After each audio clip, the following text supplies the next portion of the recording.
Olá! Quem tem uma máquina de tricô, mesmo que ela ganhe ou compre ou herde e pretenda usar apenas para fazer coisas para a família, em casa, filhos, nora, genro, netos, a produção da máquina permite sempre e nos leva a vender para alguém, porque é a amiga da filha, é a família do namorado da filha, são os netos, os amiguinhos, as mães deles, as primas, etc.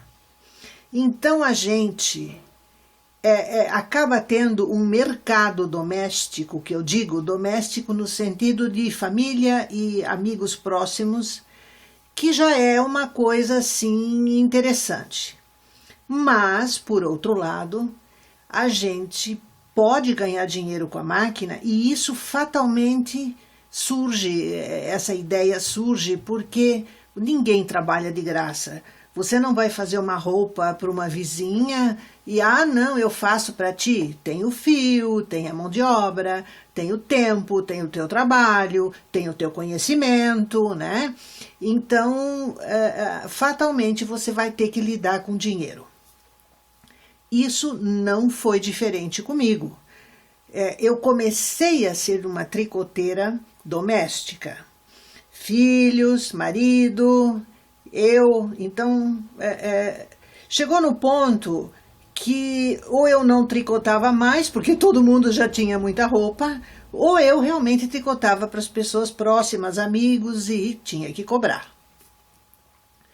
E assim eu fui sendo tricoteira, até o ponto em que eu queria mais, eu queria vender legal verão e inverno. Aqui realmente o pessoal fazia tricô mais de inverno, e eu queria aproveitar a máquina, porque ela fazia rendado, que é um espetáculo rendado dessas máquinas.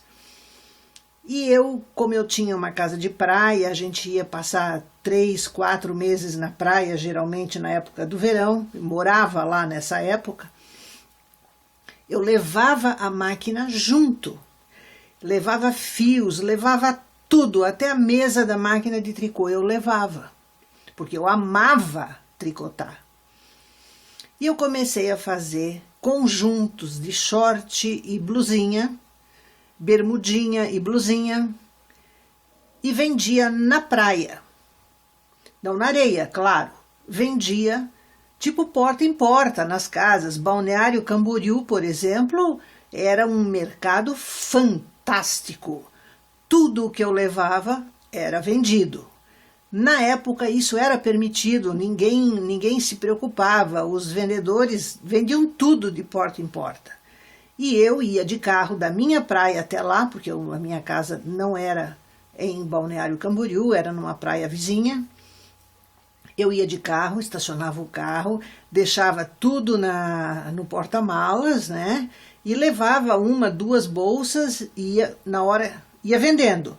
Na hora que diminuía o estoque, eu ia no carro, reabastecia e continuava a vender. Eu voltava para casa sem um conjunto sobrando. Ia tudo. Por quê? Porque o tricô, ele não requer passar ferro. Você lava, pintura, veste. Ele pode ser enrolado e guardado numa mala, num cantinho. Ele é muito fácil de lavar, de secar, de usar. Ele é diferente, ele é bonito. Eram peças, conjuntos assim. O short sempre liso. E a blusa, tomara que caia, ou listrada, ou com um jacquard no peito, porque para evitar a transparência, o jacquard era bastante interessante. Enfim, então eu procurava usar bom gosto, um filete de fio dourado, uma coisa que desse um toque bonito à roupa. E assim, então, durante uns 3 verões, assim, realmente eu ficava boquiaberta. Tudo que eu produzisse durante o ano, eu vendia no período de verão em Balneário Camboriú exclusivamente. Eu não ia para outra praia porque eu não tinha produção para isso. Então foi uma época muito boa. E no inverno, e para o inverno, eu começava mais ou menos final de março e eu fazia também conjuntos. Então eu vendia calça comprida e blusa, sempre formando o conjunto, a calça preferencialmente lisa e a blusa combinando as cores. Então eu fazia um estoque, vários números, P, M, G, GG, e eu criei essa numeração. Eu fiz as receitas, os esquemas, eu me organizei para ganhar dinheiro, porque lembra que eu paguei a máquina em parcelas?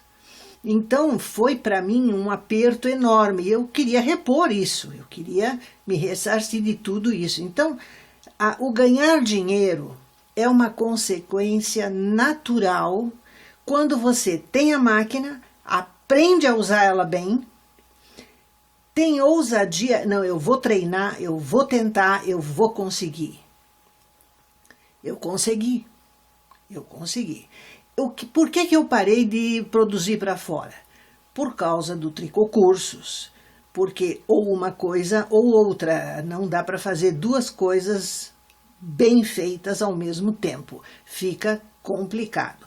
Então a partir do momento em que eu decidi escrever o curso, que eu me dediquei 2 anos, quase 3 a isso, a partir da hora que a gente decidiu publicar nós mesmos esse trabalho, então a gente teve que se estruturar, se organizar, e eu parei de produzir tricô para terceiros, né? Então eu produzia só os da casa e os de teste, de elaboração, de aperfeiçoamento para o curso, né? Mas assim, quem produz, hoje eu vejo nas alunas, aquelas alunas que decidem enfrentar, decidem aprender e têm entusiasmo, bom gosto, eu vejo que elas trilham o mesmo caminho. Elas fazem para a família, e aí tem a prima, a amiga de cada uma dessas pessoas, o mercado doméstico delas se solidifica, e elas acabam produzindo para uma pequena loja, para uma vendedora, sei lá, de Avon, que quer ganhar um pouco mais de dinheiro e também vende o tricô. Então, é impressionante como a pessoa consegue passar daquela parte mais amadora para um planejamento financeiro, para conseguir realmente fazer tricô com alegria, com paixão, com vontade e com lucro, né? Que esse é o objetivo da maior parte das pessoas que pensam em ter uma atividade remunerada em casa, né? Seja o que for que a pessoa faça, vai de pastelzinho, brigadeiro ou tricô, ela quer ter um faturamento, ganhar um dinheiro, alguma coisa que auxilie no rendimento da casa, da família, ajuda na criação dos filhos, etc. Então, cada um tem o seu motivo. Eu consegui e graças à máquina de tricô. Então, todas as pessoas podem, escolha uma atividade. Se for tricô, ótimo, mas pode ser qualquer atividade para a qual você tenha paixão e você tenha conhecimento. Isso resulta, sim, em melhoria financeira, fatalmente. Beijo!